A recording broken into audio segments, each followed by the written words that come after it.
Hello friends, स्वागत है आपका अगस्त क्लासेस में। मैं शालू रानी। हमने कल पीएच करा था। पीएच को समझ लिया था कि पीएच होता क्या है और उसको कैसे निकालते हैं। पीएच से हमें किसी भी यौगिक के अम्लीय या क्षारीय होने का पता चलता है। आज हम सूचक करेंगे। सूचक से भी वही पता चलता है जो हमें पीएच से पता चल रहा था। मतलब पीएच से जैसे हमें अम्ल और क्षार का पता चल रहा था कि कौन सा यौगिक अम्ल है और कौन सा क्षार है, सूचक से भी हमें यही पता चलता है कि कौन सा यौगिक अम्ल है और कौन सा क्षार है। तो इसको करेंगे आज हम सूचक को। ये हमारा चैप्टर चल रहा था सेकंड, अम्ल क्षार लवण। इसको एसिड बेस और साल्ट बोलेंगे इंग्लिश में। सूचक, आज हम सूचक पढ़ेंगे। इसको इंग्लिश में बोलते हैं इंडिकेटर्स। तो सूचक क्या होते हैं? जिनसे हमें किसी यौगिक के अम्लीय या क्षारीय होने का पता चलता है, वो सूचक होते हैं। जैसे हमने पढ़ा था लिटमस, पीएच पढ़ा था। पीएच तो एक स्केल होती है, वो अलग से है। लेकिन अब हम ऐसे सूचक पढ़ेंगे जैसे जो प्रकृति में पाए जाते हैं। पीएच स्केल तो एक इंसान द्वारा बनाया गया है, और कुछ ऐसे भी सूचक होते हैं जो प्रकृति में पाए जाते हैं। कुछ ऐसे सूचक है जो इंसान द्वारा बनाए गए हैं। तो इस तरह से हम अलग अलग टाइप के सूचक पढ़ेंगे आज। तो सूचक से क्या होता है, जैसे हमने एक पढ़ा था लिटमस पेपर। लिटमस पेपर पढ़ा था। ये एक तरह का पेपर होता है। ये दो कलर में आता है, लाल और नीले कलर में। लेकिन इससे हमें कैसे पता चलता है कि कोई अम्ल है या क्षार है? अम्ल, क्षार।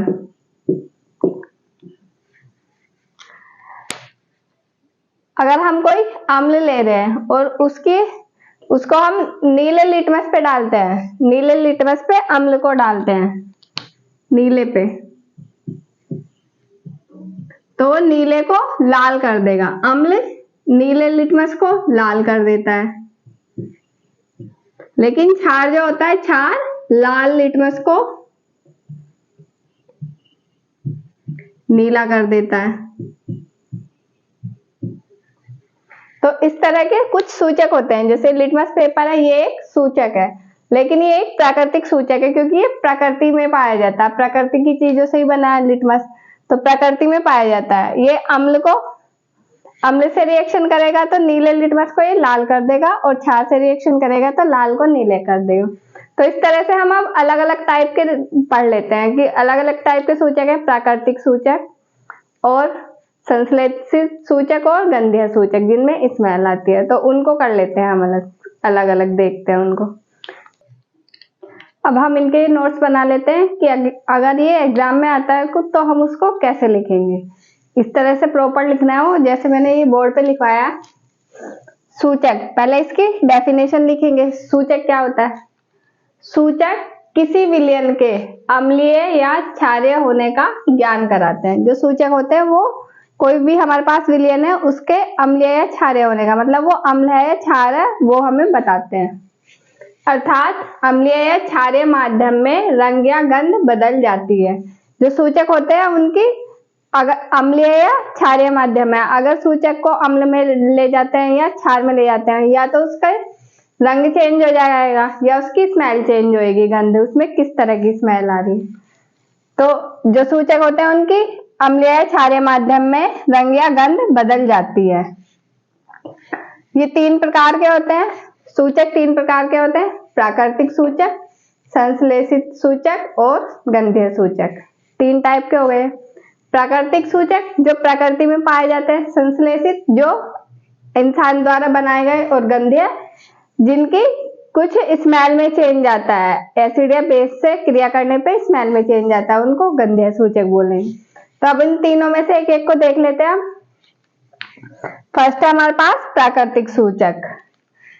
वे सूचक जो प्रकृति से प्राप्त होते हैं प्राकृतिक सूचक कहलाते हैं।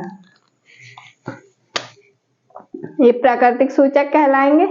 जैसे लिटमस पेपर, ये हमने पहले करा। हल्दी, गुड़हल, लाल गोभी, ये भी इसके एग्जाम्पल है प्राकृतिक सूचक के। तो प्राकृतिक सूचक क्या होते हैं? जो हमें प्रकृति से प्राप्त हो रहे हैं वो प्राकृतिक सूचक होते हैं। इसके ये एग्जाम्पल है लिटमस पेपर, हल्दी या फिर गुड़हल, ये लाल गोभी, ये इसके एग्जाम्पल है। अब इनको एक एक करके देखते हैं कि इनमें अम्ल या क्षार की रिएक्शन कराएंगे तो उस पर क्या प्रभाव पड़ेगा। फर्स्ट है लिटमस पेपर। लिटमस पेपर की यदि अम्ल से क्रिया कराएंगे और क्षार से क्रिया कराएंगे तो उसमें क्या होगा, ये मैंने पहले बताया है और ये यहाँ पे लिख भी दिया। अम्ल से लिटमस पेपर की क्रिया होगी तो नीले लिटमस को लाल कर देगा अम्ल, और क्षार से क्षार लाल लिटमस को नीला कर देता है। जो लाल लिटमस पेपर होता है उसको नीला कर देगा क्षार, और अम्ल नीले को लाल कर देगा। तो इसमें यही इफेक्ट पड़ेगा कि इसका कलर चेंज हो रहा है लिटमस पेपर। इसमें अम्ल और क्षार, अगर लिटमस पेपर पे हम अम्लीय क्षार लगाते हैं तो नीला लिटमस तो लाल हो जाएगा और लाल नीला हो जाएगा, इसका कलर चेंज हो जाएगा। सेकंड है हमारे पास हल्दी। हल्दी में क्या होगा, हल्दी अगर अम्ल से क्रिया करती है तो उस पर कोई इफेक्ट नहीं पड़ता, और क्षार से क्रिया करेगी तो ये लाल भूरे रंग का हो जाता है। आपने देखा होगा जैसे कई बार कपड़ों पे हल्दी लग जाती है, मतलब खाना लग जाता है, खाना जैसे सब्जी होती है, सब्जी में हल्दी होती है और वो पीला दाग पड़ जाता है उस पे कपड़े पे, फिर हम अगर उसको धोते हैं, धोते टाइम वो लाल भूरे कलर का हो जाता है, थोड़ा डार्क सा हो जाता है, या तो भूरे कलर का होएगा या फिर थोड़ा डार्क हो जाएगा तो लाल सा हो जाएगा। तो वो इसी कारण से होता है क्योंकि साबुन में या सर्फ में क्षार होता है। अब इस क्षार से जब हल्दी क्रिया करती है तो वो लाल भूरे रंग का हो जाता है। तो ये हल्दी का हो गया। अम्ल में से क्रिया करेगा तो इस पे कोई प्रभाव नहीं पड़ेगा, और क्षार से क्रिया करेगा तो ये लाल और भूरे रंग का हो जाएगा, लाल या भूरा। थर्ड है हमारे पास गुड़हल। जो गुड़हल होता है इसको चाइना रोज बोलते हैं, चाइना का गुलाब। अब ये अम्ल या क्षार से क्रिया करेगा तो क्या होगा, यदि गुड़हल अम्ल से क्रिया करता है तो क्या होगा, और क्षार से क्रिया करेगा तो क्या होगा। जब ये अम्ल से क्रिया करेगा तो ये गुलाबी रंग देगा, गुलाबी मतलब पिंक। गुड़हल अम्ल से क्रिया करके गुलाबी रंग देगा, और क्षार से बेज से क्रिया करके ये हरा रंग देता है।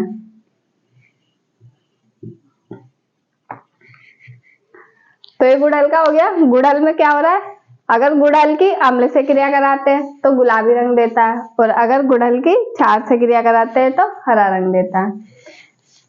ये बिल्कुल डार्क गुलाबी होता है, गहरा।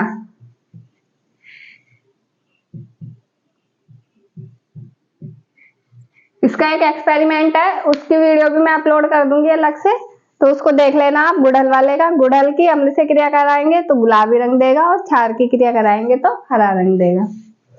नेक्स्ट है हमारे पास लाल गोभी। लाल गोभी में क्या होता है, अगर लाल गोभी अम्ल से क्रिया करती है तो उसमें क्या होगा, और क्षार से क्रिया करेगी तो क्या होगा। जब लाल गोभी की हम अम्ल से क्रिया कराते हैं तो वो भी या तो गुलाबी रंग देती है या फिर रेड रंग देगी, और जब क्षार से क्रिया कराएंगे तो वो हरा रंग देगी या फिर पीला रंग देगी। तो इसमें यही होगा, लाल गोभी अम्ल से क्रिया करेगी और क्षार से क्रिया करेगी तो कैसा कैसा कलर देगी, गुलाबी या लाल। और अम्ल से क्रिया कर रही थी तो गुलाबी या लाल रंग देगी ये लाल गोभी, और क्षार से हरा या पीला। तो ये लाल गोभी का हो गया। लाल गोभी अम्ल से क्रिया करेगी तो गुलाबी या लाल रंग देगी, और क्षार से क्रिया करेगी तो हरा या पीला कलर देगी। तो ये फिर प्राकृतिक सूचक हो गए कंप्लीट हमारे। प्राकृतिक सूचक वे सूचक जो प्रकृति से प्राप्त होते हैं प्राकृतिक सूचक कहलाते हैं, जैसे लिटमस पेपर, हल्दी, गुड़हल, लाल गोभी। अब इनके हमने अम्ल और क्षार से क्रिया करा के देखी तो उस पर क्या इफेक्ट पड़ता है। लिटमस पेपर पे अगर अम्ल लगाएंगे तो नीले लिटमस को लाल कर देगा, और क्षार लगाएंगे तो लाल को नीला कर देगा। हल्दी अम्ल से क्रिया करके उस पर कोई इफेक्ट नहीं पड़ता, और जब वो क्षार से क्रिया करती है तो लाल भूरा कलर देती है। गुड़हल अम्ल से क्रिया करके गुलाबी रंग देता है, डार्क कलर का गहरा, और क्षार से क्रिया करके हरा रंग देता है। लाल गोभी अम्ल से क्रिया करके गुलाबी या लाल रंग देगी, और क्षार से क्रिया करके हरा या पीला कलर देगी। तो प्राकृतिक सूचक हो गए। अब हम संश्लेषित सूचक और गंधीय सूचक को देख लेते हैं कि उनमें क्या होता है। अब इनको देख लेते हैं हम। प्राकृतिक सूचक कर लिया है, संश्लेषित और गंधीय सूचक, इनको देखते हैं। संश्लेषित सूचक वे सूचक जो लैब में बनाए जाते हैं संश्लेषित सूचक कहलाते हैं, जैसे मेथिल ऑरेंज, फिनोल्फ्थालीन। ये सूचक इंसान द्वारा लैब में बनाए जाते हैं, ये हमें प्रकृति से नहीं मिलते, मेथिल ऑरेंज और फिनोफ्थलीन। अब इनकी रिएक्शन देखते हैं क्या होती है, अम्ल के साथ क्या करता है और ये क्षार के साथ। अगर मेथिल ऑरेंज की अम्ल से क्रिया कराएंगे तो क्या होगा और क्षार से क्रिया कराएंगे तो क्या होगा। मेथिल ऑरेंज जब अम्ल से क्रिया करता है तो ये रेड कलर देता है, लाल, लेकिन जब ये क्षार से क्रिया करता है तो ये पीला कलर देता है।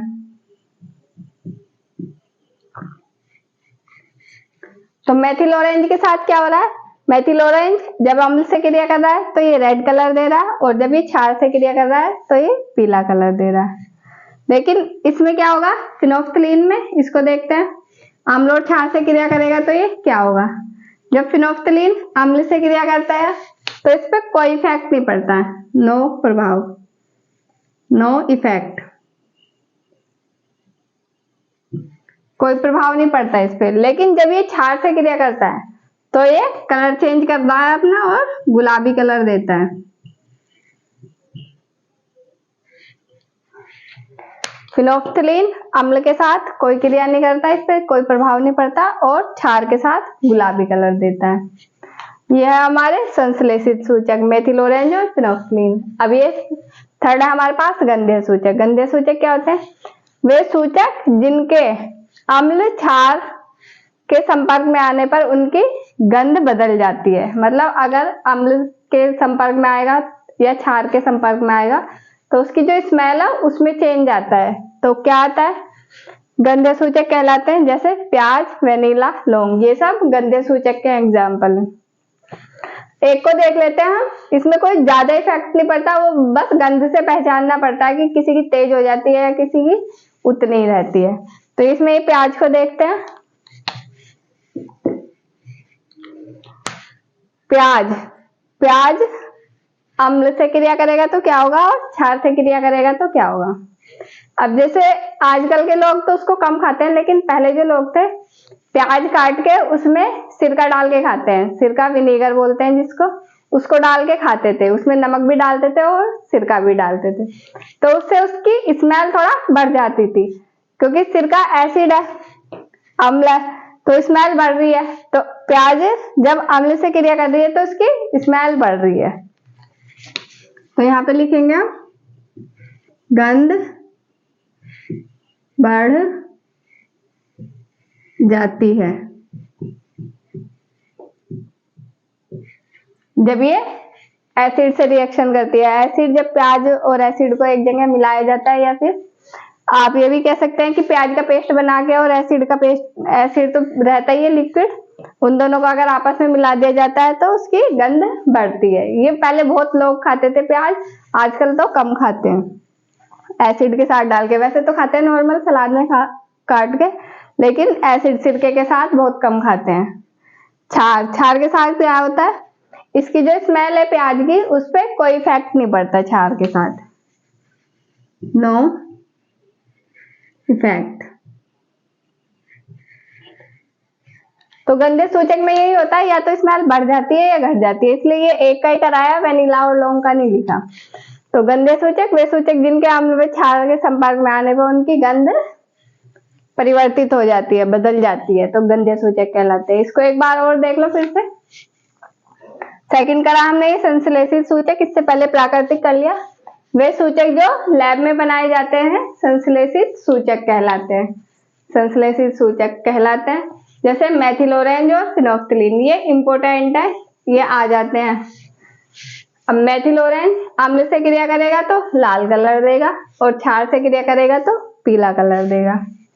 सेकेंड है फिनोफ्थलीन, फिनोफ्थलीन अम्ल से क्रिया करेगा तो इस पर कोई प्रभाव नहीं पड़ेगा, लेकिन क्षार से करेगा तो ये गुलाबी कलर देगा। अब थर्ड है हमारे पास गंधीय सूचक। गंधीय सूचक वे सूचक जिनके अम्ल व क्षार के संपर्क में आने पर उनकी गंध बदल जाती है, गंधीय सूचक कहलाते हैं। जैसे प्याज, वेनिला, लौंग, ये इसके एग्जाम्पल है। अभी हमने प्याज का समझा, प्याज अम्ल से क्रिया करेगी तो गंध बढ़ जाएगी और क्षार से क्रिया करेगी तो इस पे कोई इफेक्ट नहीं पड़ेगा। अब इसका प्रैक्टिकल करके तो दिखा नहीं सकते, इसको आप खुद घर पे करके देख सकते हो। प्याज में सिरका डाल के देखना, उसकी स्मेल बढ़ जाती है, बहुत ज्यादा आने लग जाती है। तो ये गंधे सूचक के एग्जाम्पल है। आज की क्लास में इतना ही है। सूचक कंप्लीट हो गया, इसको अच्छे से पढ़ लेना, 2-3 बार रिवीजन करना, तो ये आपको याद भी हो जाएगा। 2-3 बार क्लास देखोगे उसमें ही याद हो जाएगा ये। और लिखने की भी प्रैक्टिस करते रहा करो कि हमें, क्योंकि एग्जाम में लिखना है, सिर्फ याद नहीं करना कि उसको हम लिखेंगे कैसे। तो आज की क्लास में इतना ही है। क्लास अच्छी लगी हो तो शेयर करें, लाइक करें, कमेंट करें और चैनल को सब्सक्राइब करें। और साइड में बेल आइकन आता है, उसको भी प्रेस कर लिया करें ताकि नोटिफिकेशन मिलता रहे नई क्लास कब डलती है। तो आज की क्लास में इतना ही है। Thank you.